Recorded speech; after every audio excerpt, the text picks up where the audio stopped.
we're going to Lumi coat some leads. Here's a 6-ounce lead.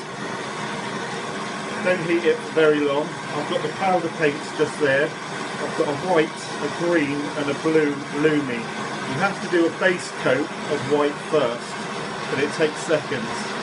So that's nice and heated. In the white, get a good covering of it. Just heat it again, not for very long, just to get that to go slightly tacky. This one I'm going to do into the green. Get it nicely covered.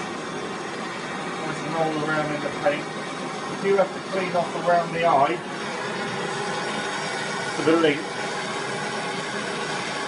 But that only takes seconds. It does look nice when it's done.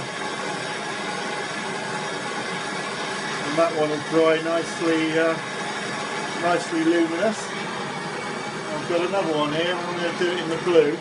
Here we go, we're going to powder coat this 6-ounce lead with a luminous blue. So we heat it up for about 20 seconds.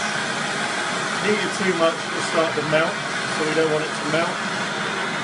First thing, into the white. Nice covering of white all over it. This is a stipulation with the Luminous, you've got to have that base layer of white. Heating the white up, this is going in the blue. Nicely rolled around. Really good coverage. Just going to heat it up again. Looks lovely, doesn't it? And I'll leave that to dry. What I forgot to show you is these Lumi LEDs actually glow in the dark.